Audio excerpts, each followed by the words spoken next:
Hi sis! Linisin natin yung mga santo kasi po nasa taas sila. Ngayon, kami naman po magsi-celebrate ng Christmas. Para maya, hilera ko sila doon sa may Christmas tree. Pero, linisin po muna natin ha. Para po malinis. Hello Papa Jesus! Linisin po na natin bago natin. Hello po Mama Mary! Sorry po, lilinisin ko lang po kayo.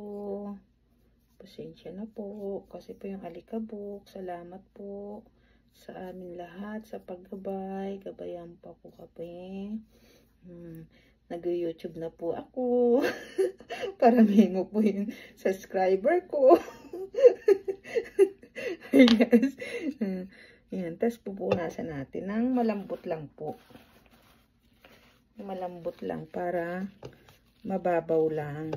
Kasi maano sila, diba? At least, yung alikabok mawala po, diba?